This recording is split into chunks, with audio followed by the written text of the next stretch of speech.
Well, before we kick off this episode, I got to tell you, Nature Bee have come up with something dangerous. Their new Power Bee Bite Bars. Chocolate caramel or peanut honey choc chip. They taste so good, you're going to forget they're healthy. Packed with protein, boosted with power pollen, they're perfect for the road, perfect for the shed, perfect for the man cave, perfect anytime you need a quick lift. And they're paired beautifully with your daily power pollen capsules to create the ultimate wellness routine. Links are in the description right now, but stick around, I'll tell you more.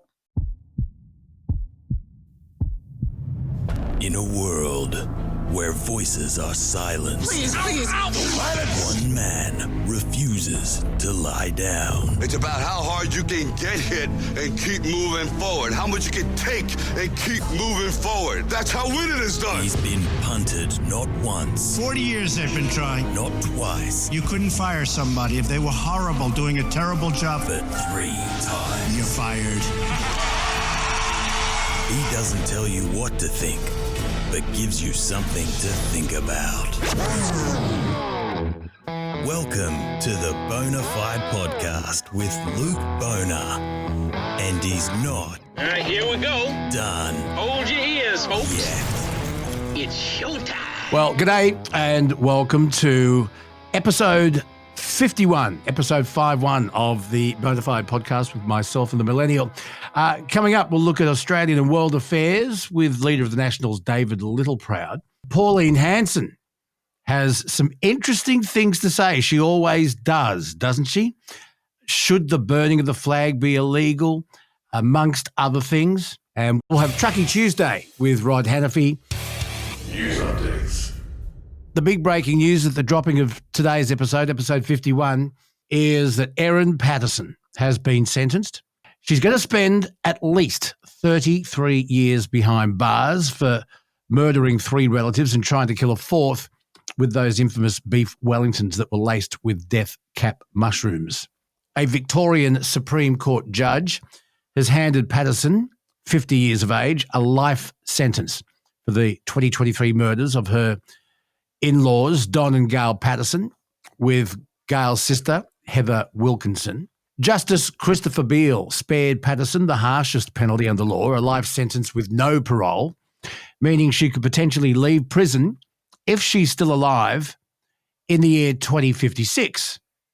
Now, she's already been in custody for close to 2 years under very, very harsh conditions. Justice Beale called the crime an enormous betrayal. The fatal mushroom lunch made global headlines and was one of Australia's most talked about cases in decades. She invited the 3 murder victims and Heather Wilkinson's husband Ian to her house for a family lunch. And that was back in July 29, 2023. And unbeknown to the guests, their beef Wellington portions contained toxic death cap mushrooms. Kelsey, interesting to hear the judge say that he's still bewildered as to her motive. Also interesting to hear a very brief synopsis of her life as we know it, starting when she was young, but then skipping forward to when she met her husband, their children, how they moved around. The marriage was under duress for some time. They finally separated, and she inherited some money from her grandmother, a substantial amount, which she gave interest-free loans to members of her family, 2 of which she's killed. She's got 2 children now who may or may not see their mother again. I don't know where their mindset is.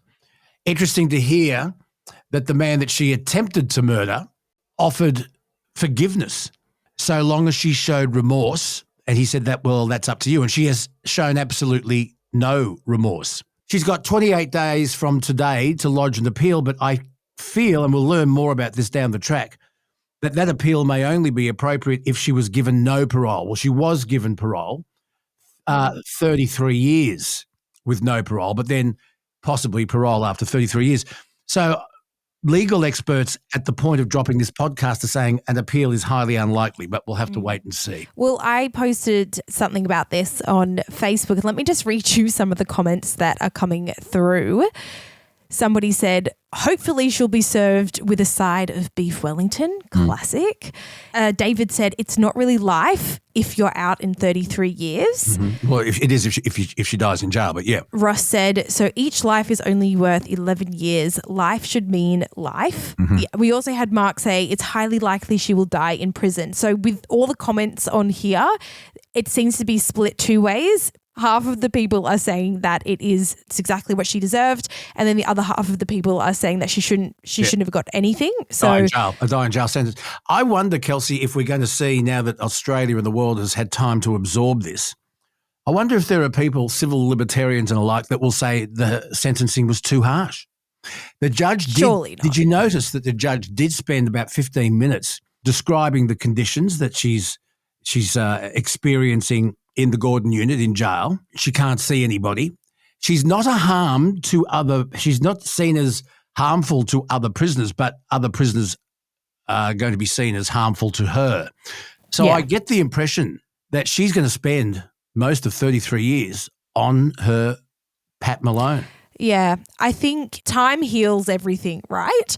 I think it'll take a while for her to kind of live a quote unquote normal life in prison. Something else is going to happen down the line that is just as notorious, if not more notorious. And it might take 10 years, it might take 20 years. But yeah, jail's not meant to be pleasant. It's not meant to be comfortable. And unfortunately, if that was going to trouble her, then she should have thought of that beforehand, I guess. Jail is meant to be three things: a deterrent for committing a crime in the first place, a punishment, having your liberty taken away, but it's also meant to be three, rehabilitation.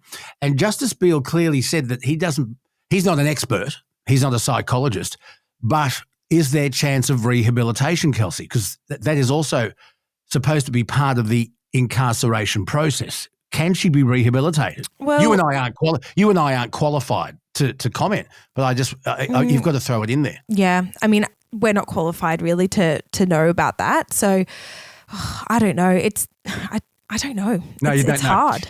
Well, you and I are a bit shell-shocked because the sentencing has only just now been passed at the recording of this podcast.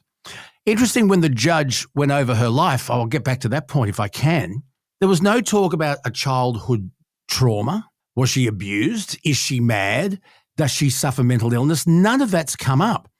And you wonder why her defence chose to leave out her past in her defence. If there was something there, it may have worked in her favour. You see where I'm going? Yeah. Well, people have the choice to share what they want of their life, and she chose not to share that. So, maybe there's just nothing to share there. Maybe right. Just remember, her defence counsel was the second. She had already burnt through one defence counsel. She sacked them. And I wonder why, or maybe they left. I'm not sure. Maybe they walked away and said, we're not touching this. Maybe she refused to take on their advice. But she has shown absolutely no remorse. She's still denying it. And yet it was very clear, wasn't it, Kelsey, when the judge read out his lengthy sentencing. It started at 9:30. It finished at about 20 past 10. Interesting to hear him say that she was a liar, and it was highly premeditated. But we're still scratching our head as to why she did it. What was the motive? If she had such a large inheritance too, why didn't she get one of those hotshot defense attorneys? Well, maybe she did. Maybe they're the ones that she sacked. I don't know. Maybe. Because everyone says that a good defense is an expensive one.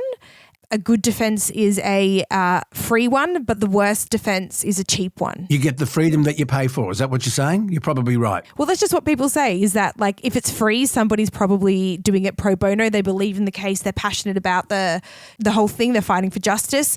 Expensive. The best defense attorneys are the most expensive. O.J. Simpson's trial, his defense probably cost around $15 million in today's standards. But the worst type of defense is a cheap one, because exactly what you said, you get what you pay for there. What you pay for. So there you are, folks.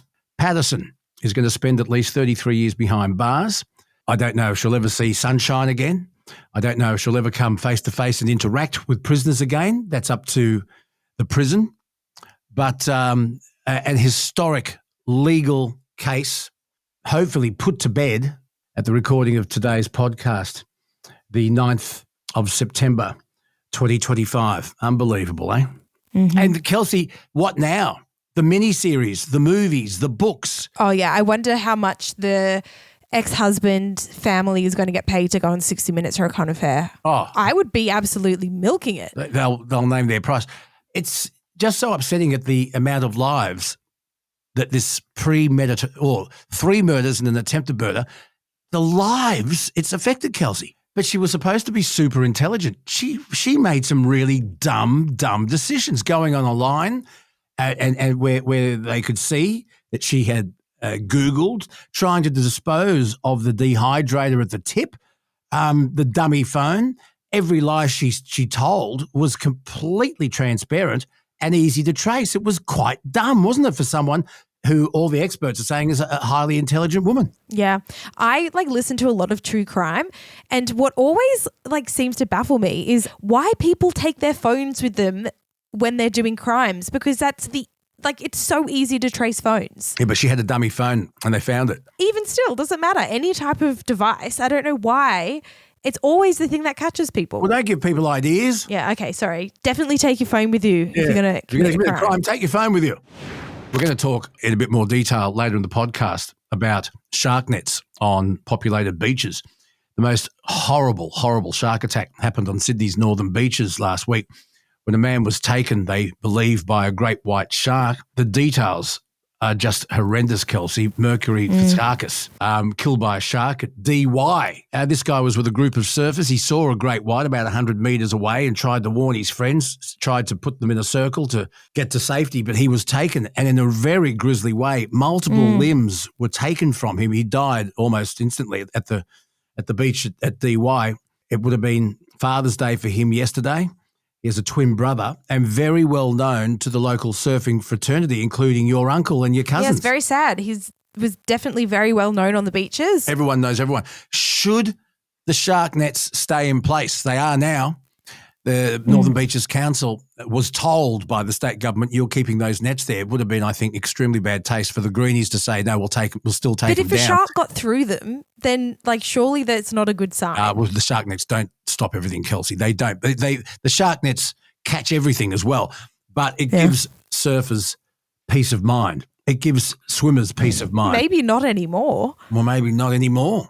I think this is one of those stories that reminds you that you never think it's going to happen to you until it does. It seems shocking. To other news, a UK social media ban has come into effect with some unexpected consequences. This is your baby. Tell us about it. Yes, so they have also implemented a social media ban. Their one came into effect about a month ago.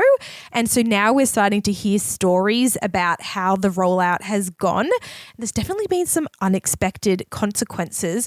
The words that people are using to describe it is a calamity because it's age-gated almost everything. One user logged on to Reddit to a fantasy football thread, right, where they were coming up for names for their teams, and that was age-gated because some of the punny names that they were putting up there were like Blink One Etoile. It's just a play on the words of Blink 182. How has that been age-gated? That's the question, right? Another person was age-gated when he tried to buy a pizza online. And some Wikipedia pages have also been age-gated. So Francisco Goya's painting called Saturn Devouring His Son, that was age-gated as well. Now, apparently visits to adult websites have plummeted by 50%, but what's also spiked are people using VPNs. So instead of us knowing how many people are using particular sites, now we just don't know because everyone's using VPNs and nobody can trace where they're coming from. Yeah, they're using VPNs to bypass their ID and get online. But that's interesting, isn't it, that the adult website visits have plummeted almost 50%? It's only because people are using VPNs. Oh, is that the only reason? Yeah, we just don't know who's visiting the sites, which I don't know if that's better. There's always a way to get around something. There are lots of people out there that are going to choose to use a VPN instead of providing their private details to access an adult website or to access Reddit. Maybe this is just growing pains. I don't know. I'm surely there's a lot we're going to learn from the UK before ours is rolled out on December 21st, but very interesting to see it happening in the wild. Some funny stories out there. It really is interesting. Yes, really is interesting because, of course, that ban comes into effect here in Australia very soon. We'll keep an eye on it. Let's hear what you guys had to say. Got this email from Steve. I agree with Luke that the Union Jack should be replaced with the Aboriginal flag. I would have to get my tattoo redone. Get another tattoo. Oh, that's right. We only want one flag, don't we? Not sure if you've been following what's been going on in the UK. Do you think all the English flags that are popping up across the country is a sign of patriotism or racism? Racism. Considering the context of them going up, racism. Patriotism. Pubs are now banning people that have England tops on. Really? Yet allowed me in showing my Aussie flag. The world's gone mad. Steve, I agree. The world's gone mad. Absolutely mad. Got an email from Matthias. A few episodes ago, you were talking about Great Danes, and I wanted to share a quick story about mine. This is Belle, my 8.5-year-old girl. I've had her since she was 3 months old. Don't be fooled by her age, though. She still gets the zoomies and acts like a big, goofy 2-year-old. No. She shares the bed with me at night, has her own IKEA couch/throne, and has constant access to in and outside. I don't mind leaving my back door open as I don't need to worry about people trying to break in with Belle here. Absolutely. She goes everywhere with me and is an absolute sweetheart. She goes on to say, I honestly can't understand how some people get dogs and then give them up after only a few months. It's atrocious. Like you mentioned on the pod, it's so important to think about your own life over the full lifespan of the dog before choosing a breed. As sad as it may sound, one of the reasons I chose a Great Dane was because of their shorter lifespan. I knew that by the time I reached my mid-late 30s, I wouldn't be tied down by a dog anymore. I'm going to be absolutely heartbroken when Belle passes, but that's something I had to weigh up before committing. Well, isn't that interesting? Yeah. I knew I wasn't ready for a 15 to 20-year-old commitment like you'd expect with a smaller breed. Wow. Choosing a dog knowing it has a short lifespan because you can't commit to a longer lifespan. You don't want to get a black cockatoo. Yeah. But look at her. He sent us some photos of Belle and she's so beautiful. Oh, the little beanie cap in the front there. Yeah, she looks like a happy she girl. Is gorgeous, isn't she? Yes. Would you get a Great Dane? I've got an apartment, but they are gorgeous breeds. Like they don't realize how big they are, you know? I mean, they can do some damage with those tails though. They're like kangaroo tails. Like they're so powerful, those things. But they're so gentle-natured. They're so calm. I think you need a Great Dane, Luke, because Lord knows you ain't protecting shit. I beg your pardon? You need a guide dog. Why? Because you're not the scariest bloke. Oh, I see. I'm too handsome and good looking and boyish. And we got this voice message from Gary. I'm joining in. Do it. Do it. Go, Lukey. Have a go. Eat the chili. So I am expecting Anthony's chili in the mail very soon, and when that comes... No, I'm not. I've told you that. So thanks very much for your voice message, but I'm not. You are. If you told me to jump off a bridge, would I? Yes, you would. Yeah, so long as you got content out of it. Exactly. Yeah. As Pauline would say, I don't like anything about it. All right, we'll see. Got this message from Blake. About e-bikes and e-scooters. I agree.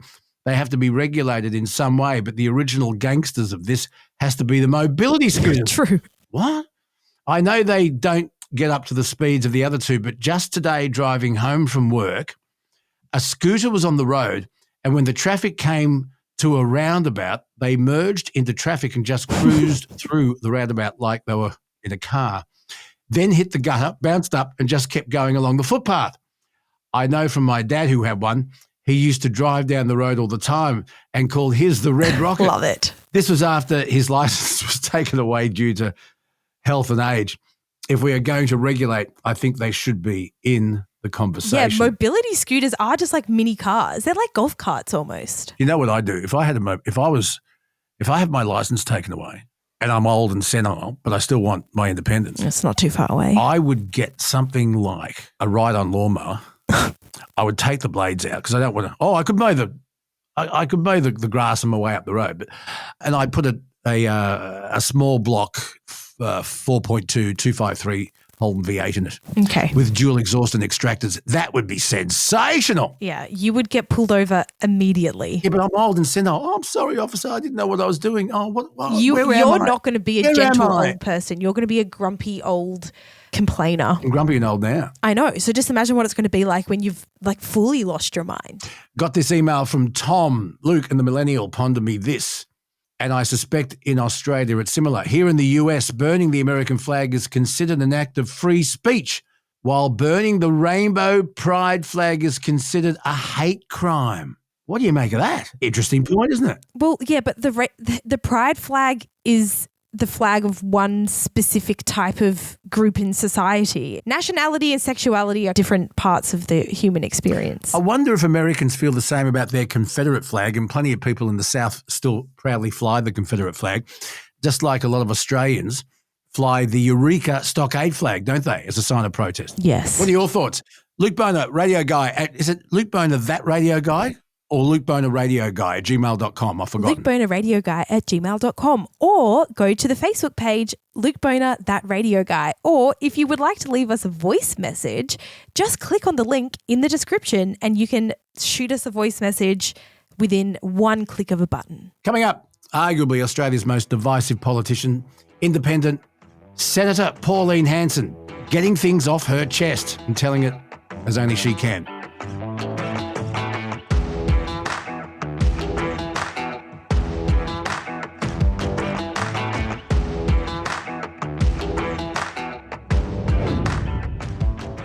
Well, we've discussed a fair bit on the Bonafide podcast recently, the subject of burning the Australian flag, and the other hot topic is the fact that a group of Australian ISIS brides and their children that are stranded in northern Syria are set to return to our country, and they should be here before Christmas.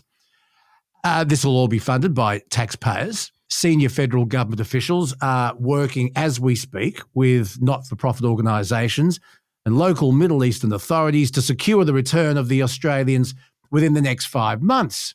Peter Lowe, who was previously Director of Countering Violent Extremism in New South Wales Youth Justice, said the women and 13 children were Australian citizens who had the right to return to their home country.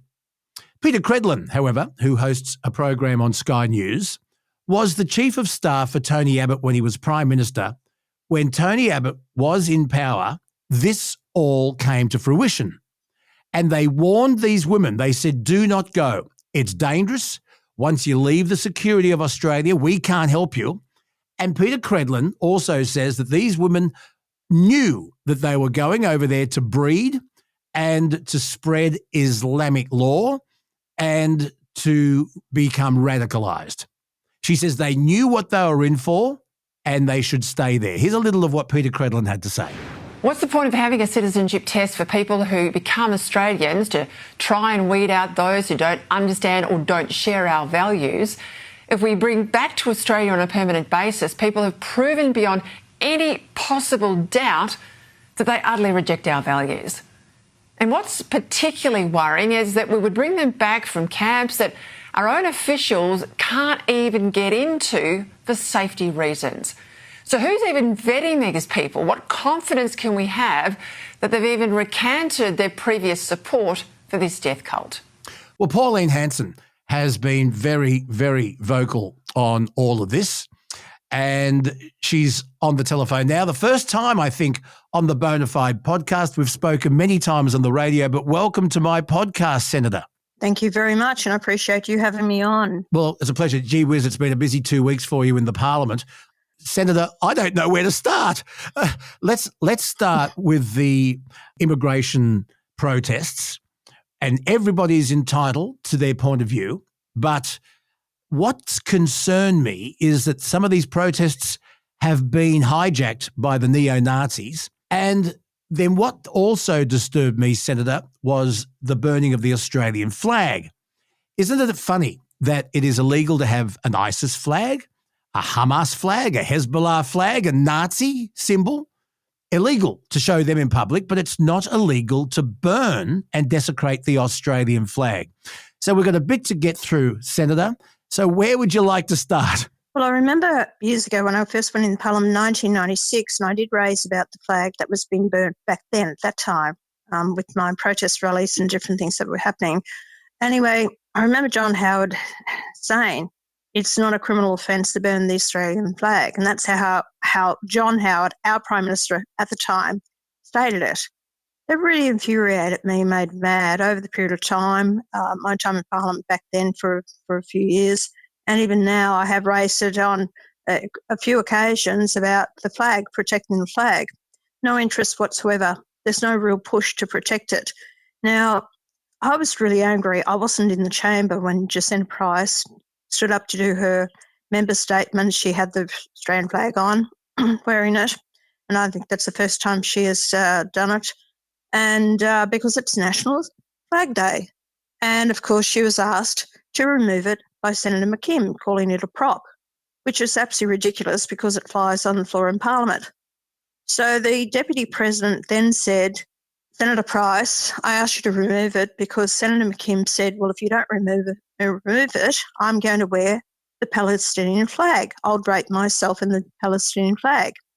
So because of that threat, the Deputy President asked her to remove it, which she did under protest. Mm-hmm. So anyway, that was then declared until it goes to the Privileges Committee and decision made by then. Later on that day, I had my notice of motion to bring up about the flag. So that was already in place about protecting the flag from being decimated or burnt or anything like that. But the Labor hijacked my notice of motion, which has never been done before. One member said, no, I remember it being done once. I mean, when you put up a matter of urgency, they actually listen to it and goes to the vote. They actually put an amendment to it that it was not only the Australian flag, but also the Aboriginal and Torres Strait Island flags. Now, let me make it quite clear. We've only got one national flag, that's the Australian flag. The Aboriginal and Torres Strait Island flag, which were adopted in 1995, not as national flags. They are symbols. And that's where I have a difference of opinion. And therefore, I was not happy with the amendment that they made. The Australian people in 1901, through a competition, endorsed the Australian flag. The Aboriginal and Torres Strait Island flags do not represent all Australians. And we know that is quite clear in grants and privileges and everything that's given purely to those people who are Aboriginality or Torres Strait. The Australian flag covers territories as well, Norfolk Island, all the other territories that we have, and it covers everything, all Australians. So I don't regard the Aboriginal and Torres Strait Island flags as national flags, but they did it to hijack my amendment. So it's just been one hell of a week. We've left with nothing other than the fact is that, no law has been made to stop the desecration of the Australian flag. It's against the law to burn money. It's against the law. Yes, it is, correct. But not the Australian flag. Would you entertain the thought, because I've made it really clear that I'm proudly Indigenous, but I see also eye to eye with Jacinta Price on nearly everything, and I've known her for a hell of a long time. But would you entertain the thought of the Aboriginal flag replacing the Union Jack in the top left-hand corner? Keep that beautiful Southern Cross, but put the Aboriginal flag in the top left-hand corner? Would you entertain that thought? No, because I'll tell you why. I'm sick of being told that this is my land, and, this is our land. Aboriginal land always will, always has, always will be. You have no idea, Luke, the hatred that goes on that floor of Parliament that I see from Lydia Thorpe's and people of her ilk. She's a lunatic. Don't worry about Lydia Thorpe. She's a lunatic. I'm sorry. I have actually experienced from other senators of Aboriginality on that floor of Parliament, but not only that, publicly, and what with this push for the voice. The voice was about separating us and have a nation within a nation. And they have no intentions of trying to accept and acknowledge us, me as being born here, that this is our land as well. That separation, that division is constantly going on all the time. They talk about reconciliation. The amount of money that's been poured into this Aboriginal industry, the corruption that has happened, it is still going on. There's no accountability. And until we actually mend that, and the racial division that's happening, I see it more and more these days with these Aboriginal kids that have been taught this hatred in our schools. We're getting rid of our own history. And until you have that connection that they accept that we are here and the new migrants that are coming here have every right to this country as any Aboriginal, I don't believe that just putting the Aboriginal flag in the corner is going to heal. It's not going to do anything. The attitude has to change. I agree with the attitude. I agree with the corruption associated with land councils, everything, except I think it would bring things together, and I think it would recognise 60,000 years of heritage without people saying we own your land and we want a treaty. But that's just my opinion. And you know what? Isn't it great that we can actually debate this in a civil way? Look, of course it is. But then again, Luke, they've got their own flag flying on the floor of Parliament. So what's it done? Absolutely nothing. Well, you wouldn't have that if it was on the top left-hand corner. See, I don't relate to the Union Jack, and a lot of people would find that offensive. So I get that, but, you know. I agree with you, and that's what they say. But the fact is the Union Jack is a connection to English because it was originally the English that actually came out here to settle Australia. So a lot of us wouldn't be here if it wasn't for the English. So that's our history. Or the Dutch, or the Spanish, but the Dutch. No, the Dutch only just touched the west coast of Western Australia. But we were colonised. They never settled here. I know, but we were colonised. So that's drawing the long straw. That one is. Drawing a very long bow. And the French. Yeah, a long bow. Okay, but look, I hate it at Olympic Games or Commonwealth Games or whatever international sporting event we play with New Zealand that our flag looks so much like theirs. I love what Canada did. God, look at the Canadian flag. You can't miss that one, and they're still part of the Commonwealth. I agree with you. There is that confusion of both the flags. Just the difference is one star, the star on it. So I agree with you with regard to that, but it's the flag that we've had. And if you're actually going to change it or do anything with it, it's got to be by referendum, not a plebiscite like they did with the marriage vote. It's got to go right to the people. Okay. Yeah. And I'm not just, Yeah. Let the people have their say. Well, I'll tell you what, Luke Boner, radioguy@gmail.com. Go onto our Facebook, leave a message. What do you make of this debate? Senator Pauline Hanson is with us here on Bonafide for the first time. Senator Hanson, I've got to ask you about this mission to bring back the ISIS brides. Now, according to Peter Credlin, and she said on Sky News, and we just heard what she had to say, when she was Tony Abbott's chief of staff, DFAT, the Australian government, warned these women. They said, do not go. We can't protect you. And she claims that these women knew exactly why they were going and what the consequences would be. What do you make of all of this? It is 100% true what she said and what she advocates.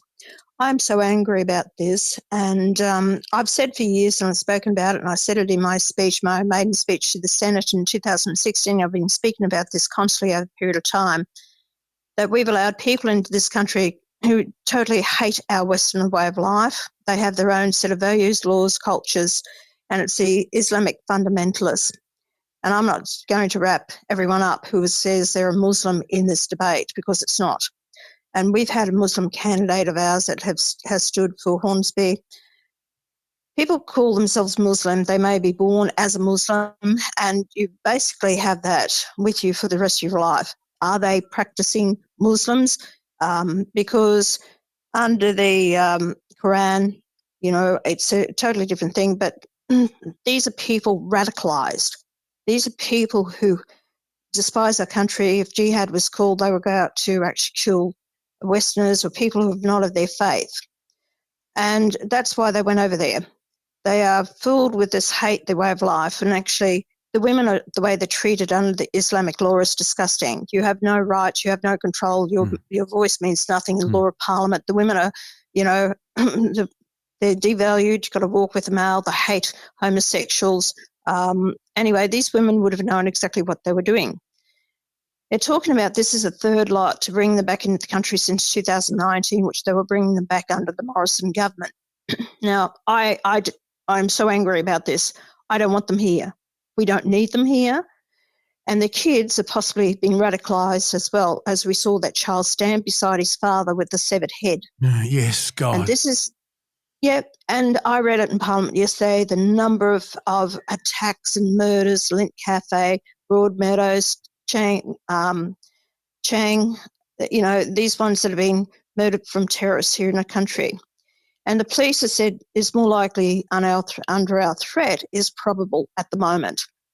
So don't think that we don't have these radicals and who've been radicalised in the youth. And what I'm saying, these youth that they want to bring back and these children, the youngest one is 5. That child is not an Australian citizen. You are only, even if you are a foreigner in Australia, you cannot claim that child as an Australian citizen as they do in America. If you're born in America, you're an American citizen. In Australia, it is not that way. So these children that have been born, even though the parents are Australian, they are not classified as Australian until they get the documentation and put in that they are Australian citizens. How do we know who these kids are? We don't. So there's a lot of questions that need to be answered with regard to this, and I'd like to see the clearance of these children. Who are they really? And these women, just because you say they're Australian citizens, are they? Or do they have dual citizenship? Why are we rewarding them to go over there with their hatred, support the hatred, and then bring them back in, and we're going to have to provide for them? Have no doubt about it. The Australian government will have to provide housing for them. If they're Australian citizens, if they're not, if they could dual citizenship, I'd actually strip them of the Australian citizenship, not allow them back in the country again. I don't give a damn what happens to them. To tell you the truth, I don't care. I don't want them here. We are going to have to supply, look after them for the rest of their lives and their children. Have no doubt about it. And I'll ask people out there, the way their attitude, mindset is, do you want your kids to beside these kids in classrooms? How do you know what's going to happen? We've seen too many attacks and we're heading down the path of other countries. And I'll tell you this, in the UK, Birmingham is 30% Muslim. Areas in UK and in France you cannot go into, you are not allowed to go into. Even the police won't go into it. It's been completely taken over. And the same thing is happening in some of the western suburbs of Sydney. Mark my words. Senator Hanson, how do you feel about the Prime Minister and Penny Wong officially recognising Palestine as a state while Hamas is still in charge? You can see by their leanings, the way they've treated this whole thing, that they are so wrong. Israel did not start this war. In October the 7th, it was Palestine, Hamas, that actually murdered 1,200 people and took hostages and still have those hostages or their bodies, around about up to 50. We don't know how many are still alive, probably 20. And they have not returned them. Hamas is this recognised terrorist organisation. The Palestinians have been offered to have a two-state solution for years now. Do you think that's possible? Refused it. And do you remember? No. Do you remember the No. Do you remember Yasser Arafat and the Oslo Agreement? And it was good. It was good for 5 years, but Palestine didn't negotiate further. And it's interesting because people will say, pro-Palestinians will say, Palestine's a democracy. You're kidding. Hamas It's not a democracy. It's controlled. Hamas was elected in 2006, and Senator, there hasn't been an election since. Correct. So all those people there coming through have actually been brainwashed into a regime, and most of the people, about 75% of people actually support Hamas. So it's a terrorist organisation. So how can you support that? And they have said they will keep attacking Israel. You know, they just hate the West. And Israel is the country that sits amongst all these Muslim countries in the Middle East. And the hatred is there. It will always be. I support Israel to defend themselves and their nation. And people have to be realistic about this. If we had attacked the same thing that happened here in Australia, what would you expect? What would you do? You defend your nation and protect your citizens. So Penny Wong and also the Prime Minister, this was pointed out to them over a couple of years ago. I spoke 2 years ago on the floor of Parliament about getting rid of the Iranian embassy here, which supports them financially and backing them up with weapons. I actually mentioned then get rid of the Iranian ambassador here from Australia and bringing our own embassy back out of Iran. And that was 2 years ago. So I saw the writing on the wall then, what was going to happen. No, as far as I'm concerned, we have a Prime Minister that actually is not fair in his appraisal of issues, what is happening here. And he calls it wrong every time. Just popping back to the immigration protests that we saw, and some of them got quite nasty. And I mentioned the neo-Nazi infiltration to all of this, and they kind of tended to want to own it. And that's not what it was about. And if you have a problem with today's immigration levels, you have a right to your say. And there is a clear debate on whether or not we should pause immigration until we have housing enough for people who are already here. That's just my opinion. However, what are your thoughts on Australia's immigration levels, and where do you think we should go? Australia's immigration levels are far too high for us to supply the necessary housing, infrastructure, roads, water, nursing homes, schools, hospitals, all this. Look, we've brought under this government 1.5 million people into the country. We cannot, and it's evident that we are falling short of housing. New South Wales alone, I think they're falling short of 90 houses a day. At the present moment, we're bringing in 1,544 people into the country. They know that it's the impact that it's having. We can't have a debate on this. There's no real debate on the floor of Parliament. We keep raising it about it. The government says nothing to see here. People know the truth. And that's why they're up in arms against this mass migration. But this government intends to do the same. They said they've capped it at 185 permanent residents. That's not including all the foreign students. They were going to cap the foreign students at their own legislation, and yet they didn't. They increased that another 25,000. Then you have all the illegals in the country, which is estimated about 175,000 people that are here that overstayed their visas and should be deported out of the country. Nothing to see here. And then our laws are so weak that people who overstay, then they turn around and use our arbitrary courts tribunal to actually fight against it. So then in the meantime, they're given assistance, they're given, sometimes even legal assistance to be represented. Then they get the bridging visa, then all assistance. It's just a joke. Our laws in this country are an absolute joke. And this is the Labor Party. Temporary protection visas gone under this government. So therefore, you've got no right to kick anyone out. All these detention centre holders that have been released into our communities, they're now going to be at a cost of over $400 million shifted to Nauru. Look, our immigration should be about 130,000 to 160,000 till we actually look at pulling this all back to make sure people have the opportunity to have a roof over their head. They said they were going to pull back on foreign investment in Australia that I've been pushing. Both of them went for the policy, but only for 2 years. I haven't really seen that being introduced by the Labor Party. Again, it's the same old lies, rhetoric they tell people prior to election, but they don't follow through. Senator Hanson, I know our time's nearly up. That was the quickest half hour of my life. Can I just ask you this? And I have asked you this before, but not on this podcast.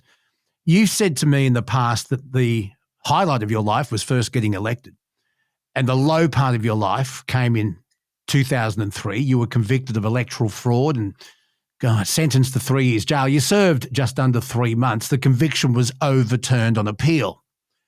Are you still filthy on that? Have you been able to work personally through that injustice, or are you still absolutely dirty on it? No. Look, it's something that's happened in my life. You can't go back over the past, Luke. Yeah. All right, this is what I said to people. You're better than me. Okay. You're better than me, Senator. No, look, I've befriended Tony Abbott since then. He was the man behind it. So my actions are proof of my pudding, all right? So the whole fact is I can't change what's happened in the past. Yeah. You've got to get over it, move on. Being resentful, hatred of it, it's just one of the things that happened in my life. Like many of your listeners, different things, even my own kids, and they say, they're angry about what's happened. I said, you can't dwell on that. You're never going to change it. Your anger will never change it. You have to accept and move on and try and deal with it that way. Whatever's happened in your life, you can't let hatred take it over. Look, don't worry, I'm angry about a lot of things that happened, but I move on with my life. If I dwelled on this, I'd never go anywhere and it would eat away at me. So, no, I don't let that get to me. But I just want to also raise this. You spoke about those protesters being neo-Nazis. And I'll tell you what happened to me years ago. And please just because the media report them as neo-Nazis, are they really? How do you know they weren't these activists dressed up to look like neo-Nazis? That they would ridicule the ordinary Australians of actually, going to these protest rallies. Because I'll tell you why. Years ago, when I had so many protesters come out with their violence, their hatred, just because I held these meetings to be able to talk to the Australian people, they turned up in droves. You know why? Because the Labor Party went to the universities, paid these students $10 each to come and protest against me. They actually trucked them, Yes, I'm telling you the truth, and I've spoken to some of the people who went to university at the time. They said, I was one of the ones that was asked to come to protest against you. And they said, and I know for a fact, when I had a meeting on the Gold Coast, they actually got them, Labor Party, into a bus and bussed them down to the Gold Coast to protest against me. So do not automatically think they are true Nazis. Just, the hatred that these people have and the lengths that they will go to actually discourage ordinary Australians from having this say, because they hate our culture, our way of life, and that's what they will do. So just make sure that these reports that you see, are they the truth that we're being told, or are they out there to deter people from ever going to the march again? And I met a couple and after the march, and they said, we really thought whether we should turn up or not. And they said, we are so pleased that we did. It was so uniting to be amongst Australians there. And they said, we're glad we did. We were worried about, we were told, could be protesters there. Unless people stand up to and fight against these bullies, because that's what they are, bullies, and they use their violence to actually show you can't do this, you can't turn up because we're going to threaten you, we're going to bully you. Unless we stand up to these people, as I do nearly every time in that Senate against the hateful Greens and some of the Labor, nothing will change. Until we take a united stand of who we are, stand for your morals and your principles and who we are as Australians, otherwise they walk over the top of you. Find the inner strength in yourself. Who are you as a person? What do you stand for? What do you want the country to be like? How do you want this country to be for your children and grandchildren? And then decide what is best. Senator, there's our half hour. Thank you so much. My pleasure. Coming up, Leader of the Nationals, David Littleproud, with a look at local and international politics.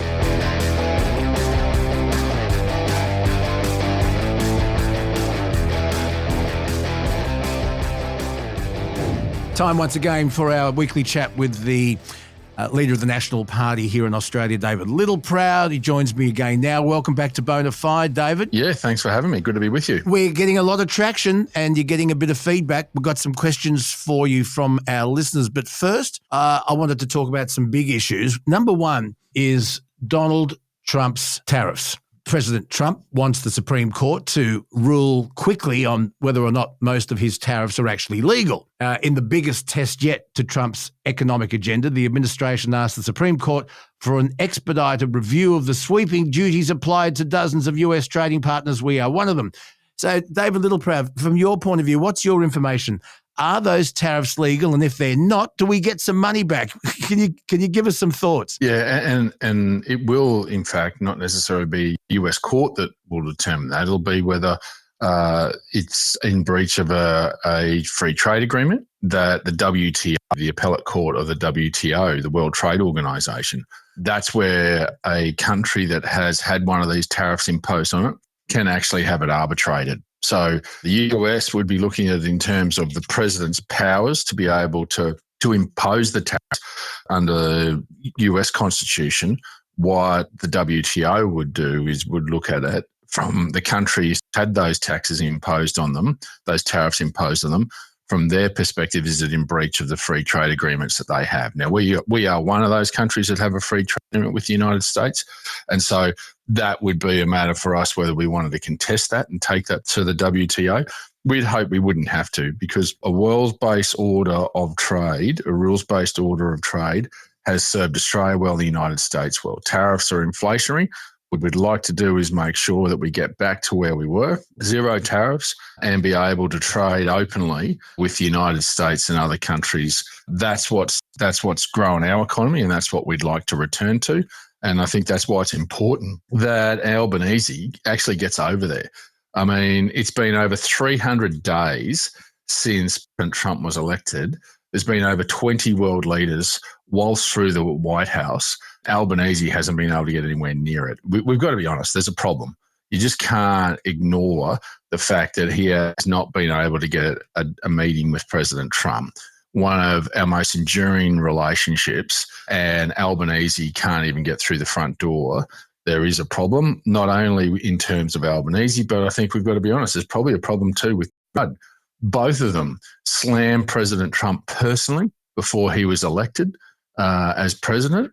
And so there's no way in the world that President Trump isn't sitting there going, well, I remember that. I remember what you said, what you said about me. And so we've got to get back to this, not just for trade, but there's AUKUS. Unless we have that relationship, we don't have the ability to defend ourselves. We need to actually have these strategic relationships. And the fact that the Prime Minister, 300 plus days since the president's been elected, hasn't been able to set foot in Washington speaks volumes about Albanese's diplomatic failures. If they are deemed to be illegal, what sort of refund can we expect? Well, that's going to be whether there's presidential powers and whether that's the case, and then whether they stop and cease will depend on the ruling.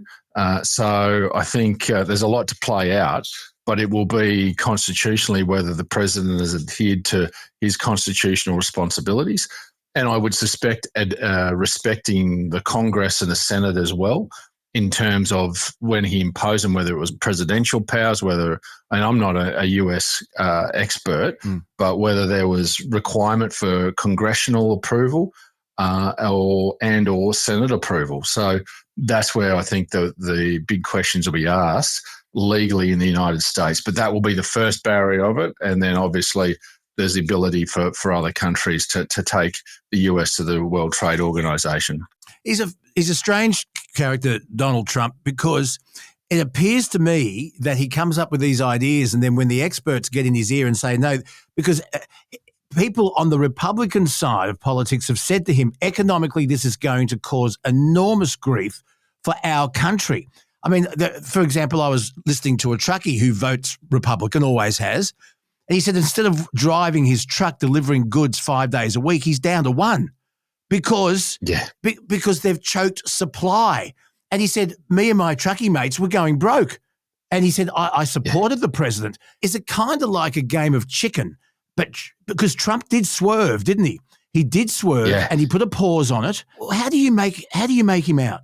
Well, I don't, and that's the thing is I don't think too many people do, because he is unique. He's doing things differently, but and ad hoc, and that's dangerous. And I think what you're hearing from your mate who's a truckie in the US is the lived experience.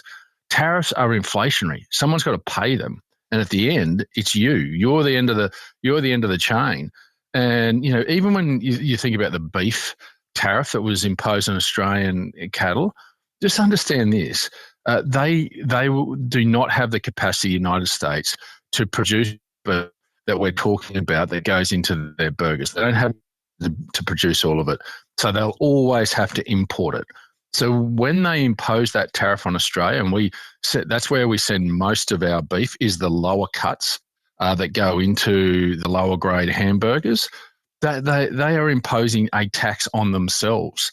So that's just pushing the cost of things up in the United States. And he did it when I was agriculture minister back in about 2018-19. He imposed tariffs on China. And China, instead of buying agricultural products off the United States, they pivoted and turned to Australia. Of course they did. Of course. And our beef prices went up. And this is what the world will do. The world will trade around Donald Trump where they can. They'll go there where they have to. But where they don't need to trade with the United States, they'll go around them. Yeah. And that hurts their economy. And their farmers got upset last time. And I think you'll find if it wasn't for the fact they've got low herd numbers over there at the moment, their beef producers would be screaming again. All right, you know me. I am definitely not one for rabbit food, but these new Power Bee Bite Bars from Nature Bee, they are the real deal. Crunchy chocolate caramel, peanut, honey, choc chip, proper flavours, real flavours. And here's the kicker. Each one's got 5 grams of protein plus Nature Bee's famous Power Pollen to give you that natural lift. And they're just $14.95 a box. Perfect when you're on the go, between meals or need a pick-me-up on the road. It's a snack that actually fuels you, not just fills you. I chuck one in with my Power Pollen capsules in the morning, and I'm sorted for the day. You can grab a 6-month supply of Power Pollen for just $160, and they'll throw in an extra month and 2 bars of their famous pollen and honey soap for free.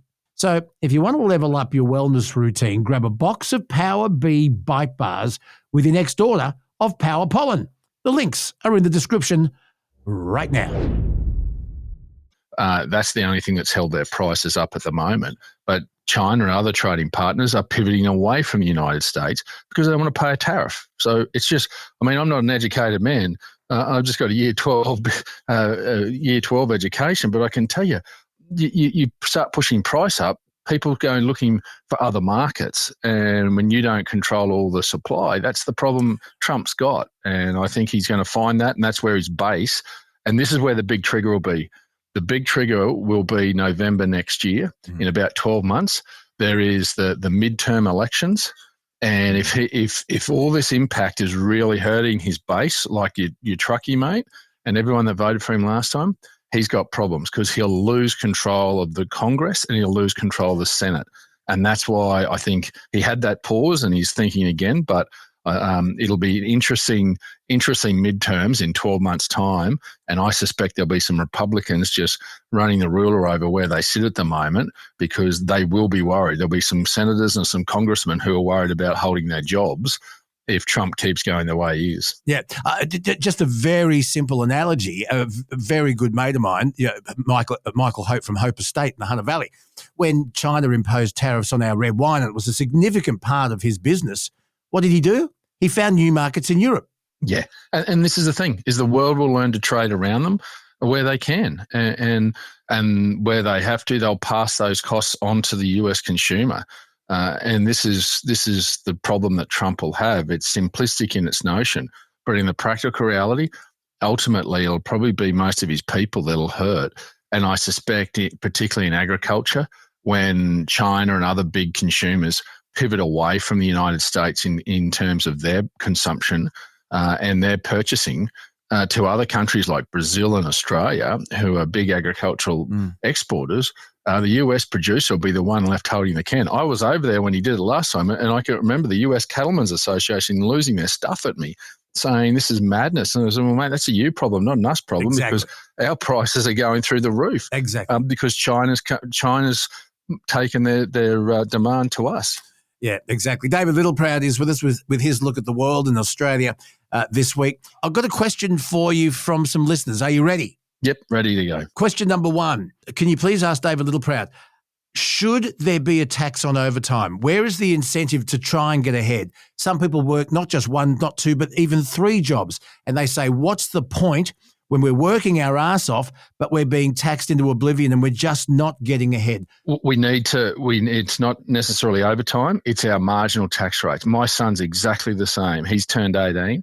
He's an apprentice diesel mechanic, and obviously that doesn't pay a lot. Well, it will. Better. He's it will. Year. Yeah, well, he's fourth year now, so he's doing okay. He'll be great. But he wants to do extra work. He's been looking to do other work to get more money. And when he looks at what he gets taxed, because he goes up into the next marginal tax bracket, it's hardly worth his while. Mm-hmm. We need to have a look at our total tax take in taxes right across the board. In not just in marginal tax rate, I think state stamp duties and a whole lot of things, and GST, and get to a simplistic tax model that actually rewards effort. And this is what our country's been built on. Our forefathers went out and they had 2 or 3 jobs. That's how our country was built. The productivity and efficiency, but the hard work was rewarded with a tax system that didn't just grab them every time they earn a few extra dollars, they went into the next tax bracket. We need to relook at these tax brackets to incentivize the individual to have a go. At the moment, there's no incentive not to do an extra job, but to simply sit there and say, well, I'll rely on the state. Over 50% of Australians now, in some form or manner, rely on government money coming into their bank accounts each year. That is unsustainable. And what we need to do is incentivize those that want to grow and build and work hard and be rewarded for it. And we have a tax system that doesn't do that. But you can't look at one part of our tax system without isolation, because then you've got challenges about, well, how do you fund everything else? What you need to do is look at what drives the economy. Yeah. Governments don't drive the economy. Business do, and the employees do. That's what you've got to try and create a tax system that incentivises. And then I'm a supporter of a consumption base. If you've got the money and you spend it, well, there's a tax attached to that, but you should take a lot smaller marginal tax rate on your income for you to be able to make that determination. You should determine how you spend the money. The more money in your pocket, you should determine how it's done. We should only take as governments what we need to provide the services to let you to be able to get on with your job. And I don't think we've got that balance right. I think it's a little bit more complicated than just looking at overtime. I think it's one where we need to look at those marginal tax rates and the total tax take in totality with states and get the GST piece, because they take the GST, about how we get all this mix right, because I think it's got out of whack and it's disincentivised anyone wanting to have a go. Yeah, you and I have discussed before the importance of tax reform, and you and I have talked about bracket creep. That's on a previous podcast. We won't go down that track anymore. But would you say the same thing about, for example, people in hospitality that rely on tips? Do you think tips should be taxed? Well, in Australia, I wouldn't have thought tips are taxed unless they're declared, and I suspect most aren't because they're in cash. So because it's very, in the US, it's a lot different. Sorry, Dave. Let me just say this: because a lot of people don't carry cash anymore. When you pay for, they are putting it on the machine. Yeah. You put your card on the machine, and it suggests, would you like to leave a gratuity?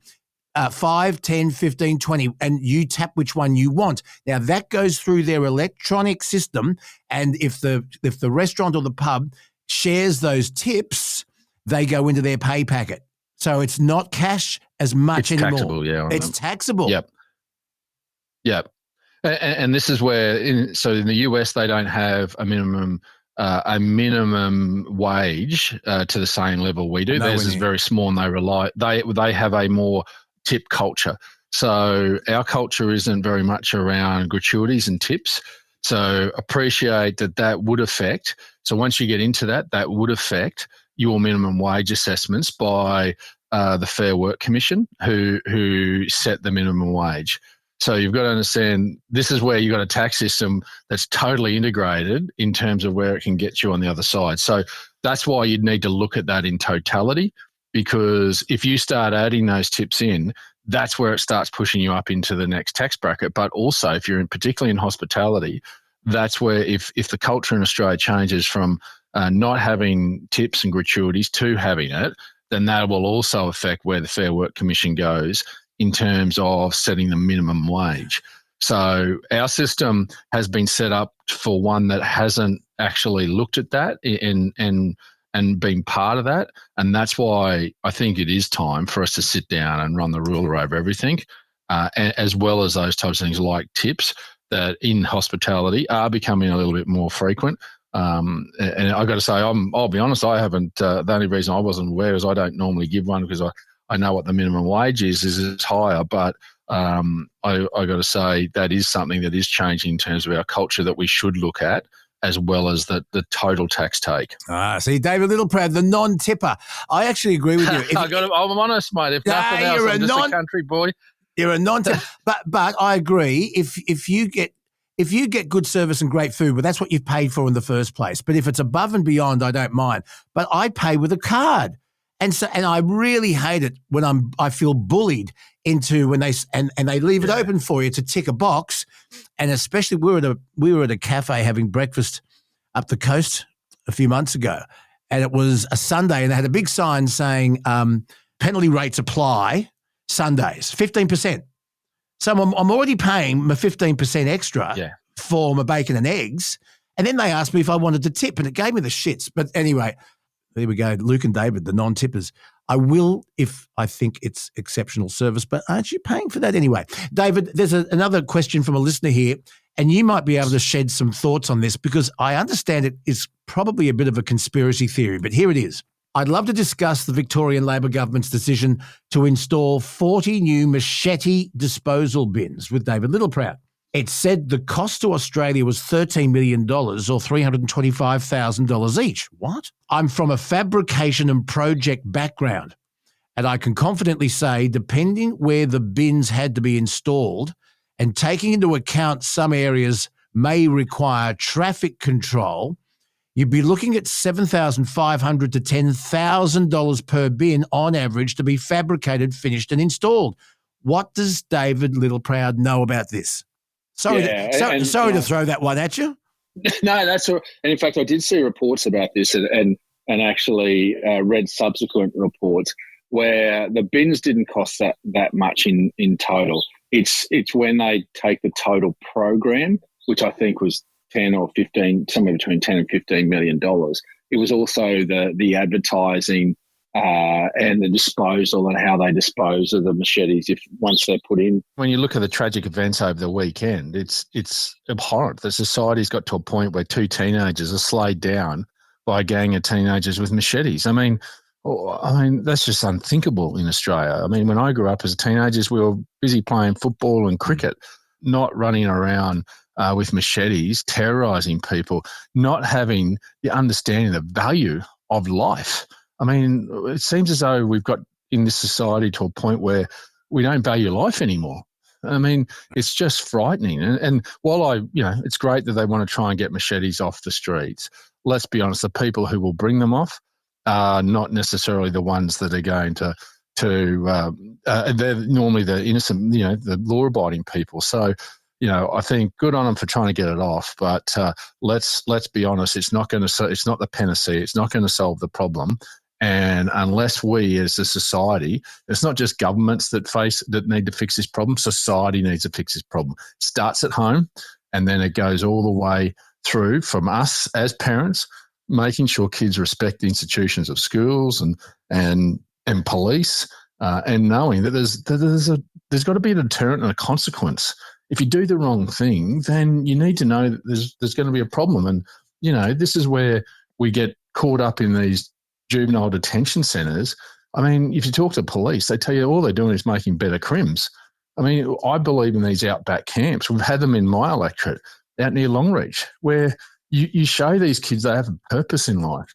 They get up in the morning, they're taken out, they clean troughs, they learn how to fix utes and cars, and they muster cattle, brand, and they go away with the skill, and they actually know that they can do something in life and achieve something, and they know they have a purpose and not just some animal that's walking the streets. And I think unless we face up to this, I think society is going strangely down this and worryingly down this path where it doesn't value life. It doesn't value doing the right thing. And I think while this is a small part of this machete piece, there's bigger issues, and we've all got a role to play in it. We just can't expect government to fix it all ourselves. David, a really serious story. It's just so tragic. A 57-year-old man, as you know, was killed by a shark. At the dropping of this podcast, they believe the great white at Dee Why on Sydney's northern beaches, one of the councils that's looking at netting Sydney's beaches coming up to spring and summer. I can't think of a worse way to go. It's just the most horrific thing I've ever heard of. But it's brought about, once again, the big debate about whether or not public beaches, popular beaches, should be netted. What are your thoughts? I'm a fan of it. I got to say, I'm from Western Queensland. I'm pretty landlocked, but when I go to the beach, I like to know that I can swim in safety. I'm a bit of a wuss like that. Only goes up to my waist. But I think it's a big ocean. I honestly think we can get the mix right on this. In Queensland, we've got these beaches. They're all, we've got them netted in certain areas. It's not as though the whole state's netted, but if it shows it works and we can keep people safe, then I have no issues with these things and keeping them away from people. We've got to have the amenity to live. Yes, we try and work in harmony. It's their environment. It's all our environment, and we shouldn't have to get out of it because we're worried about being chewed I think there's a sensible way of netting these beaches and protecting people on as they go to the beach. And I'm not against. That's the same as crocodiles. I mean, you need to have it in balance, and I think there's probably a few too many crocs up north Queensland as well. So let's get the balance right, but let's also understand that we do need to live and we do need to protect ourselves. And so I'm not against those nets at all. I hate to give you more nightmares, David, but you don't necessarily need to feel safe in shallow water. Can I just remind you, 1963, do you remember the actress Marcia Hathaway? If not, Google it. She was fatally mauled by a bull shark, Middle Harbour, just up and around the corner where the Spit Bridge is now, thigh-deep water by a bull shark, thigh-deep. Well, see, I work on the premise, mate, that I stay between the flags and I can run quicker than at least 10% of the population swimming with me. So I'll back myself to get out before they can. It's absolutely frightening stuff. Just quickly, because I know you've got to go, more and more anti-Israel, pro-Palestinian protests happening around the country. And I had a quick chat with Pauline Hanson about the burning of the Australian flag. She thinks it should be illegal. It's funny, isn't it? You can't fly a Hamas flag, a swastika, an ISIS flag, a flag that will maybe incite hatred or hate. But the burning of the Australian flag is not illegal. You got some thoughts? Well, it should be. I just don't think that we should be allowing people to be walking the streets. I have no problems with people walking the streets and protesting. If they're so inclined, good luck to them. That's the beauty of living in a free democratic society. That's one of the rights that over 100,000 Australians have lost their lives defending, that freedom of speech. They gave the sacrifice for us to be able to do it, so I've got no worries to do that. But with that comes a responsibility. With that comes respect. Respect for the institutions, but the symbols of what those men and women have lost their lives defending. And that's the Australian flag. You shouldn't be desecrating or destroying or burning the Australian flag. This country is giving us what most other countries around the world won't give. And most of these people who are burning the flag and protesting, I think if they lived in some of these countries they're protesting for, would realise that their amenity to live and their freedom to do and to live some of the lives they want to live morally wouldn't exist. But they seem to forget that. And so I think it is time for us to stand up and to set some boundaries and set society some standards, because burning the Australian flag is just not on. And those that want to do it, well, there should be a consequence for them to do that. Yep. We recently saw 2 men arrested for desecrating a war memorial. A person who willfully damages or defaces a protected place, such as a war memorial, can face a fine of up to nearly 40 penalty units, $4,400, along with a criminal conviction. That's for defacing a war memorial, but it's not illegal to burn an Australian flag unless, of course, you set fire to it during a total fire ban. I'm serious. I'm serious. Yeah. Well, they're both as sacred as each other as far as I'm concerned. And I think, in fact, there was coalition members that we put a members' bill in last week when we were sitting in Parliament to change that. I think it's time for Anthony Albanese to show some leadership, to set some standards in society. He hasn't shown leadership on this Palestinian issue. He's just let it ride. He's allowed the hate be able to be permeated on the streets of Sydney and Melbourne in particular. Let's actually set some standards. Let's show some leadership and tell society there are boundaries. And if you cross them, there's a consequence. And I think that's what leadership is, and that's where he needs to stand up and take a look at this bill that we put in last week to try and get this sorted. David Littleproud, always good to have a chat. I know you're busy. Thank you so much. We'll talk again soon. Thanks for having me. Coming up, Rod Hannafy and Truckee Tuesday. Got your diesel running. Head out on the highway. Missing all the roadkill. Another Truckee Tuesday. Indicate when you're changing from lanes. Do not brake check me in my prime. Australia moves and it's thanks to you guys. Trucks to get there on time. Listen to the air horns. Dip your lights from high beam. HPL that help you. Thanks to Rock and a Food. On the highway driving all day. And at night when the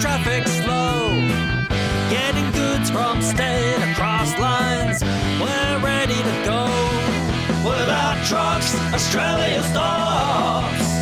They're driving around the clock. Never, never giving up. Drive safe tonight. Drive left-hand side. Time for Trucking Tuesday. Where are you today? Oh, mate, now I'm in Melbourne. Fascinating. Mate, I've just arrived in Melbourne. Something that many people might not know now is that one of the people that control the wool have this great big computer-controlled warehouse with robot forklifts. And whilst you wouldn't think wool was the ideal thing to move around with forklifts, because, of course, it's soft and bulgy and generally a little bit awkward, reasonably heavy. All the bales go in there and they sort them and resell them, and it's quite a step forward from our point of view, I suppose. The unloading was pretty quick, and it's very interesting to look at the robots working around. You don't sort of imagine them working with bales of wool. I know, that is fascinating. It's all automated. So there's less urgency for you to go home and have a bath. Well, we still have to secure them and all that, and they're lifted off by forklift. But once the forklift takes them, they put them on a conveyor belt and then the robots take over. Now, Rod, before we get too far into this, you've got something you want to say about parking etiquette. There was a post put up of a driver pulling the curtains round and going to bed at a fuel bowser in Dubbo. What's the story? There's always two sides to a story. There's a possibility that he fueled up or he pulled up there and broke down and couldn't move the truck and he was waiting for a mechanic. That's a possibility. But it's been an issue for some places and sometimes. I've even had blokes pull straight into a fuel bowser, get in, go to the shop, go to the toilet, buy a meal, come back out and then drive off, not even buying fuel, simply because they were too damn lazy to find a park or to put the truck out of the way of someone else. So the one in Dubbo, the post was put up, has he just fueled and gone to bed? Mate, there was ample room in the street behind him. He would have had to do a blocky to get round into the street because there's no room out the front. But are people that inconsiderate? Now, the other part of it is I spoke of actually delivering cotton in Brisbane a couple of weeks ago. The first bloke didn't move up to the front of the bay. The second bloke left a 5 metre gap, left me with my arse hanging out, trying to get run over. And the other day going into Brisbane, mate, I pulled into a green reflector bay and you come up onto it, you can't actually see till you're sort of nearly there, and there's a bloke and he's parked right dead set in the middle. So with him dead set in the middle, I nearly ended up with my arse out on the road, but I was already in there. I couldn't sort of go up behind him. Now, there may well have been a truck in front of him when he pulled in there, but I managed to back out, go around in front, and there was room for two of us. So does it take that much to think about somebody else? All we're asking is that when you pull into a bay, think, now somebody else might turn up. If I move up a bit, well, then he's going to have an easier go of it, or you might help somebody else get off the road and get a decent break. If you're going to pull into a servo, don't use the fuel aisles just to go and get a drink, get out of the way.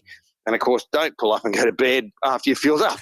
Yeah. I guess the motto is just as Jesus once said, do unto others as you'd have them do unto you. If everyone did that, we'd be right. We certainly would, mate. We'd be better off. I'm just going to turn the truck. I had it idling down, so give me 1 second to do that. Oh, no, this is reality. This is reality. That's right. Yes. This is life on the road. This is life on the road. Some trucking news, thanks to Big Rig. A truck driver's been charged in relation to a multi-vehicle crash. This happened last month on Mount Ousley in New South Wales.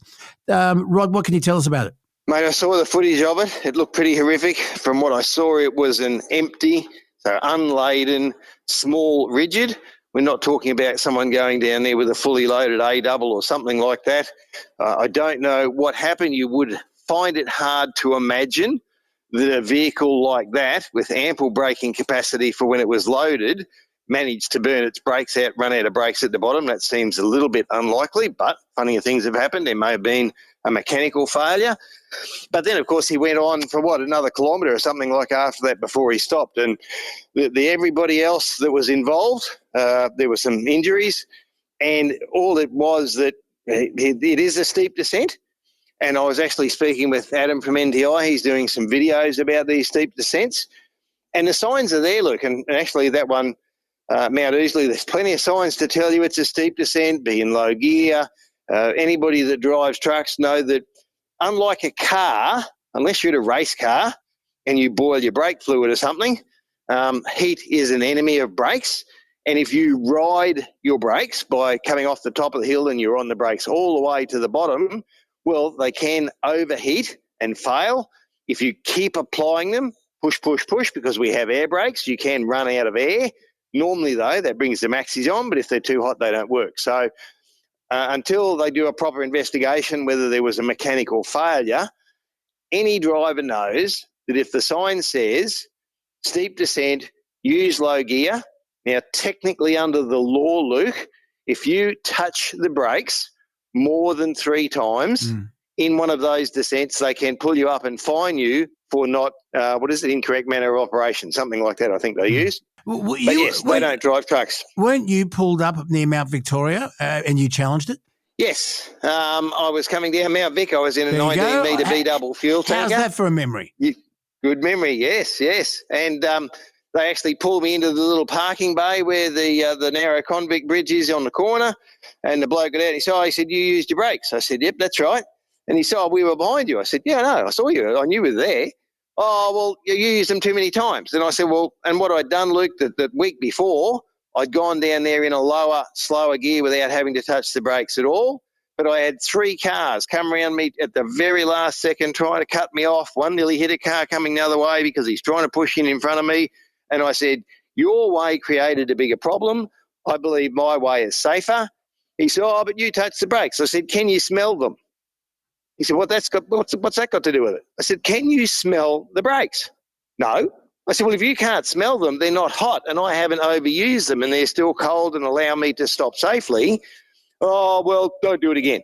Yeah. So, yes. Yeah, they don't understand some of those things. Yeah, maybe better education for the Highway Patrol. But there you are. Yes. Obey the signs, get your truck in low gear because it's the safer thing to do. Interesting, this accident that we're talking about at Mount Ousley, it happened in the morning. It happened at 11:40 a.m. Plenty of visibility, I'd have thought. It can get foggy. Yes. It can get very foggy. But no rain or no anything like that, so that's all good. No mitigating circumstances in that regard that we can see. But as I say, there could have been a mechanical failure. And when they do the investigation, that's one of the things to raise, Luke. Like in this situation, we've seen the result. We've seen what happened. Now, everybody saw it on Facebook and it was terrible and those people involved were injured. That's terrible too. But we will probably never hear what really happened. Many years ago when I drove tankers, I were pulling out of a mobile terminal and they used to put out cassettes. So this is how long ago it was. And they were called Tanker Talk, Torque. But I can still remember listening to those cassettes and they were an accident investigation. And not that Luke was an idiot or Rod did something stupid or that Bill was operating illegally and broke something or hurt somebody. It was an accident investigation, and one of them was the bloke was standing inside of a large tank, turned round to put his foot out behind him, and there was nothing there, and he fell 12 metres and became a quadriplegic. Wow. It went through that.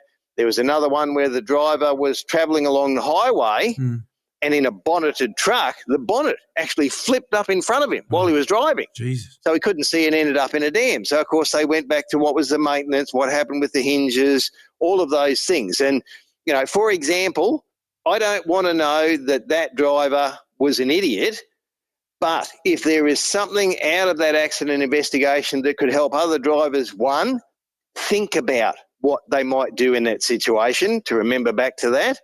2, there might have been a particular thing that happened or that contributed to that accident that we will never know about. And if they make that information available without castigating the bloke, because we don't want that to happen, we don't want, bloody vigilantes after him at home.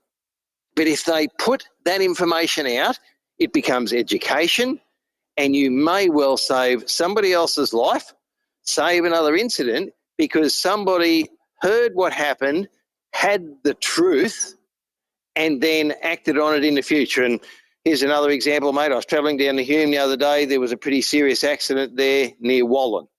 Now, one truck ran into the back of the other, and as I'm travelling around the detour out through the village of Glenrowan, the helpers there were really good. There was a bloke on the UHF. Yeah, mate, when you come over this bridge, just go down to the corner, turn left, go through the village. It's pretty congested. Take it easy. Oh, thanks for that, mate. All good.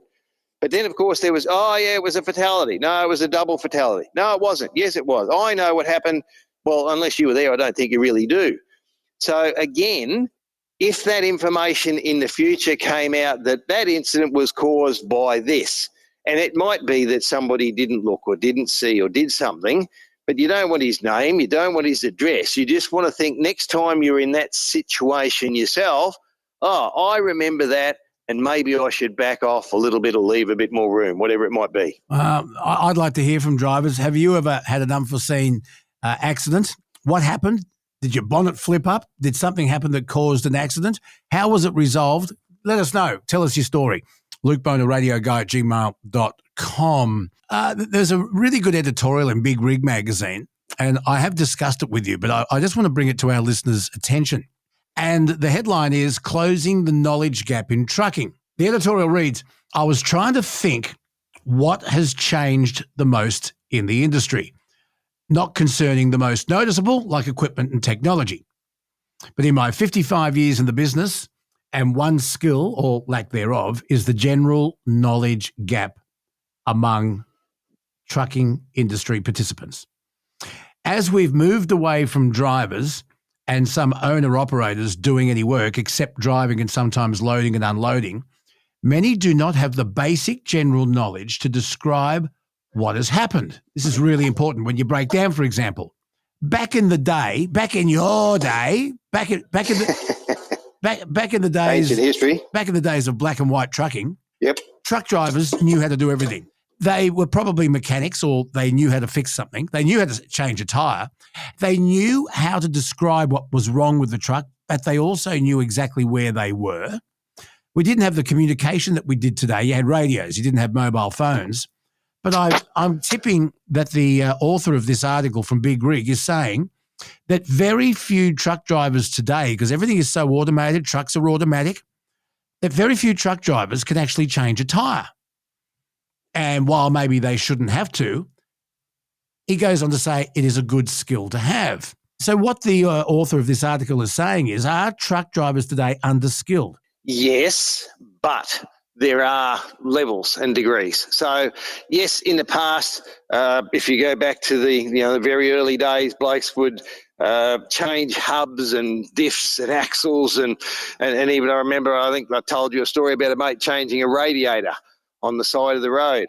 And he was having a real bugger of the day the first day, and a lady turned up the next day and offered him sandwiches, said he'd seen him on the side of the road, give him a hand. His company wasn't real impressed, but he got it done. Now, you can't always do that now. The biggest problem we have at the moment, Luke, is that if you break down on the side of a freeway currently, anybody that you would normally ring in the past and say, well, I'm broken down, can you come and have a look? Is the truck safe? Oh, well, it's on the side of the freeway. No, well, sorry, we won't touch that. We might get run into. You'll have to pay to get it towed, to get it fixed. Mm-hmm. And that's the biggest change at that end. On the other end, if you have some mechanical knowledge, and we've spoken where a lot of people in the past, your kids came into the industry, but a lot of their dads said, well, you've got to get a trade first at least. I don't care what you decide to do, what you would like to do, but I want you to have a trade in case you go into trucking, find it's not for you, and then you've got nothing to fall back on and you've left school and it's all done and dusted. And many of those do mechanical trades, some for diesel, some for trucks. So if they go and buy a truck, they have all that knowledge later on. They've got the ability to fix those things instead of paying someone to do it. But now, sometimes, and I've even had this discussion with their own workshop manager, bloke will ring up and say, the truck's broken. Yeah, what's wrong with it? It's broken. Yeah, don't know. What do you mean it's broken? Yeah, that's it. They haven't got a clue. They don't know whether the battery's out. And I've got to say, mate, we did have one bloke. Now, the trucks have bells and whistles. We've discussed them, how they go off. They go off if the engine is overheating. They go off if the water is low. Unfortunately, one of our drivers kept driving. All the lights were going off saying, you must stop, stop the engine, stop. And when he didn't, what happened? Seized the engine. So $30,000 bill because instead of stopping, and look, you can't just park in the middle of the freeway and put the hazards on. He could have got on the shoulder. He had a number of options. And again, you go back, you'll see people driving along the road that have a problem and they have an obvious problem. There's one thing to say, well, I can't stop here, but normally you can get to a shoulder and you can pull up and you can at least get out and have a look. And that's one of the things that wire rope that now runs virtually from Albury to Melbourne on the Hume Highway is prevented because there's not a shoulder for you to pull up and inspect those things. So, yes, drivers need some knowledge. They don't need to be fully qualified mechanics. It's another argument that many of the people that pull us up on the side of the road and defect us for something because they don't understand a lot of other things, they're not fully qualified either, and do they have the knowledge that they need? And you go back to it, mate, I was listening to another podcast earlier on, waiting for you, and this bloke said he hit a pothole. Now, when he hit the pothole, he heard an unusual noise, but everything seemed okay. And he said he actually looked in the mirror, and the bloke behind him went straight into the pothole as well, didn't try to avoid it. Now, he had a wide load on. He could not avoid it, but that's another thing. So many people just drive straight into the potholes now and wonder why things break. But he hit another pothole and the steering wheel moved in his hand. He thought, this is seriously wrong. I've got to pull up here. And he did, and they'd actually completely broken a front spring. Wow. Now, if he hadn't sort of recognised that that's not right, that shouldn't do that, I need to pull up and check this, and he'd gone down the road and something had severely bloody come apart and he'd ploughed into another truck, well, then it's too late. And sometimes you can be lucky and be in the right place. Sometimes you can be unlucky and be in the wrong place, and you can't teach that skill. And that's where we started talking about the difference between advanced driving and defensive driving. Yeah, which is taking me to our next topic. Exactly that. And I would love it if my daughter did a defensive driving course because she just drives too close to the car in front. She doesn't look. She's obsessed with the technology on her dashboard and her phone and who's calling and what song's playing. It worries me that if she was on a trip, maybe on a wet road, because you don't learn this when you get your driving lessons. Driving instructors teach you how to pass a test. It's only experience. I'll give you an example. I have to merge in traffic when I cross the Sydney Harbour Bridge a lot, and it's 2 lanes here, 1 lane then another 2 lanes. And the other day, I was about to merge into the right lane to get onto the bridge and not go through the tunnel. And I could see that the car in front of me to my right, I could see their head turning to the left, bang, looking over the shoulder. There was no indicator on, but I could tell by their body language that they were attempting to change lanes. I then thought, hang on, I could be in this driver's blind spot. I'll just pull up a bit so that he can see me, and because I know he's about to change lanes. Now, it's very hard to teach that, Rod, isn't it? It certainly is, and unless you've been in that situation where the bloke then tries to move over onto the top of you, you think, well, geez, why did he do that? Obviously, he didn't see you, and it's worse in the trucks, of course, with the blind spots. That's something we don't teach people about, so they don't recognise the fact. We've spoken about the sticker on the back that says if you can't see the driver, he can't see you, but of course it's all about the mirrors with B-doubles. And it's one thing to say to someone, I'm going to send you to an advanced driver training course. Now, the difference that I see is that advanced is virtually skid control, and people, they did a big study in the States at one stage, and they reckon that race car drivers had more tickets and more infringements and more accidents on the road because, of course, on the circuit, you're all going the one way and hopefully trying to get there. There's still accidents on circuits. We know about that. But when we did our licence, as you say, I'm disgusted that we really teach people the absolute minimum to pass the test. We don't teach them how to survive for the next 50 years. And I believe there should be a defensive driving part of that because, as you say, you learn by experience. There is an argument that if you go to an advanced driving course, you're virtually just going to be going faster when you hit something because you think you've got the skills.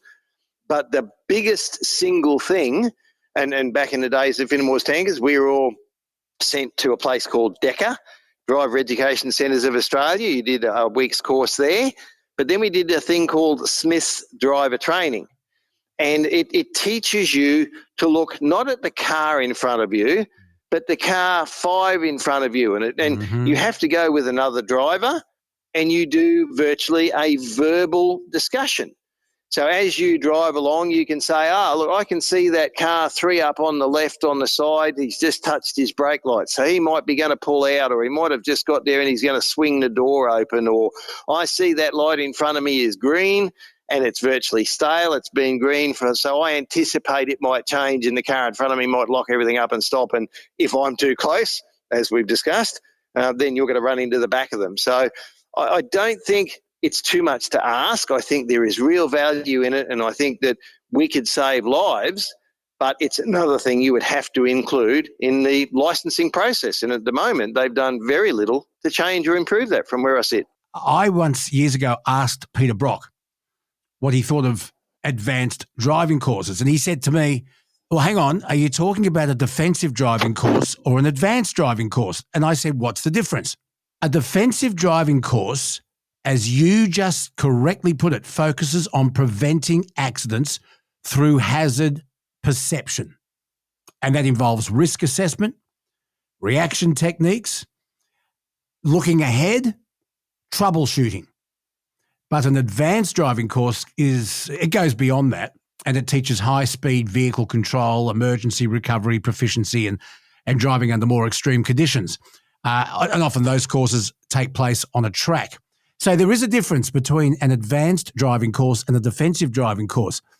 I wonder if every driver should do a defensive driving course. I believe they should. Luke, many years ago when I was young and a bit lead-footed with me Tirana, I ended up with a number of points and I had an option, either lose my licence for a couple of weeks or go and do a defensive driving course. I had to pay for it. Might have been $150 or something for a couple of nights. Honestly, I think that's probably the best money I ever spent on my car in one way. And yet, unless you get into that position, you don't see it. The gentleman who lent me his truck, Ken Wilkie, at the start of the Truck Right program, he put all of the grade 12 children in his kids' class through Mount Cotton driver training facility. Now, we've spoken about the difference. I'm pretty sure that defensive is not always included in advanced, and advanced is not the other way around, of course, with defensive. But for something that gives you knowledge, I don't think it's too much to ask, and I think it would change the way in a few years, much as I'll still say, education about sharing the road with trucks would be really valuable.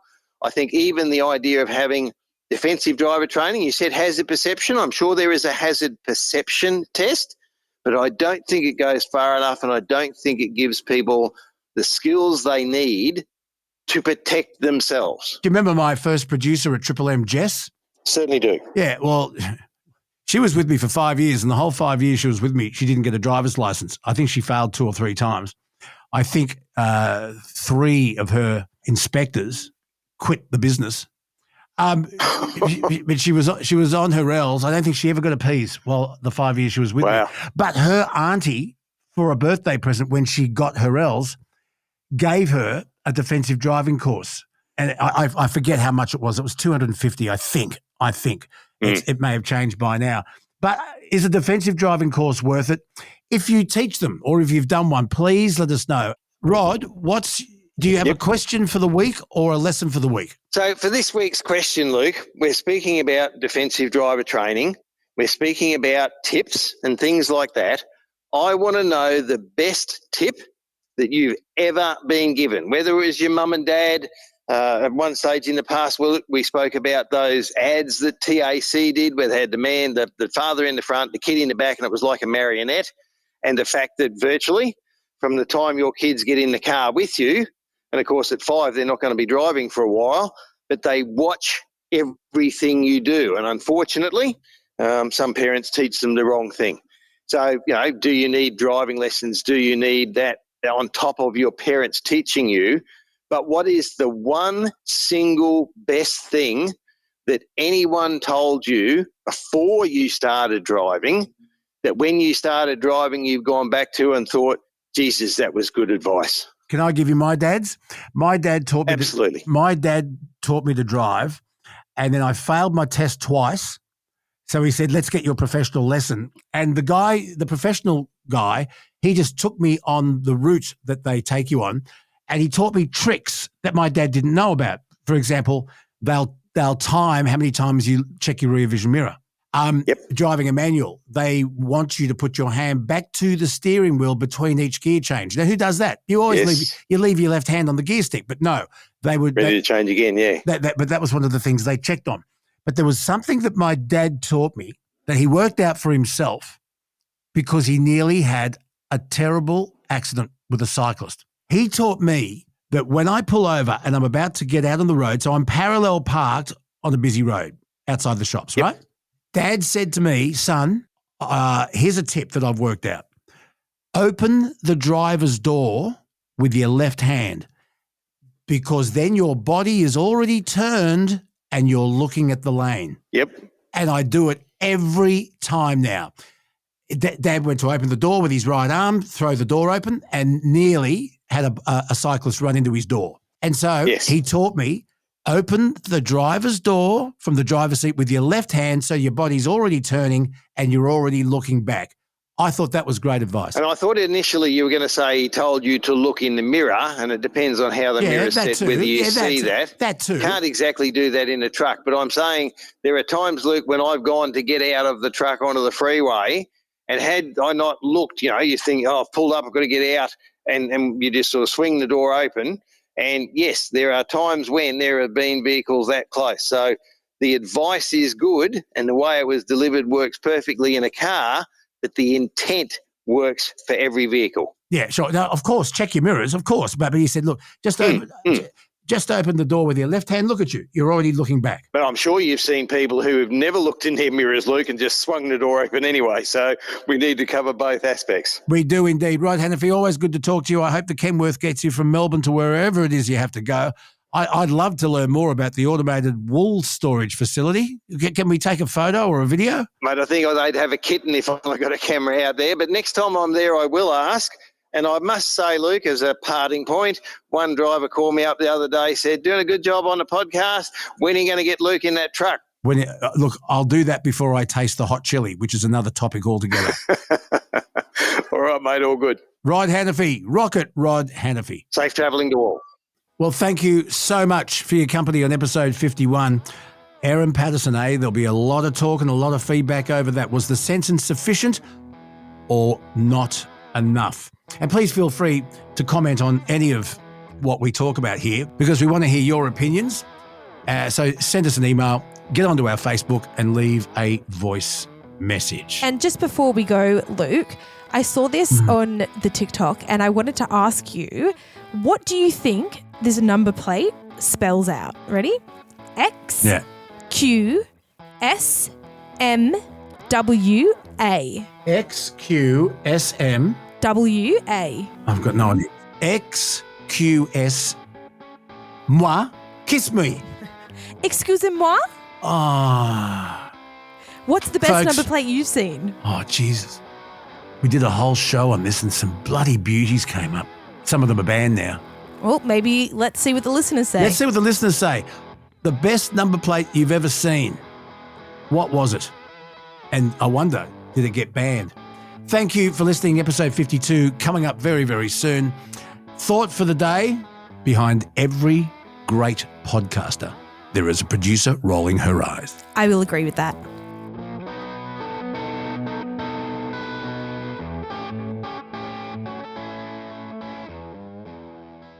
Need a post-show pick-me-up? I know what I'm grabbing. Nature Bee's new Power Bee Bite Bars, packed with protein, boosted with pollen, and they're bloody tasty too. And they're just $14.95 a box. Pair them with your Power Pollen capsules. You're going to thank me later. You can grab a 6-month supply of Power Pollen for just $160, and they'll throw in an extra month and 2 bars of their famous pollen and honey soap for free. Nature Bee's got everything you need to keep energized all day, every day. Do not wait. The ultimate wellness routine is just a click away. Head to the description now.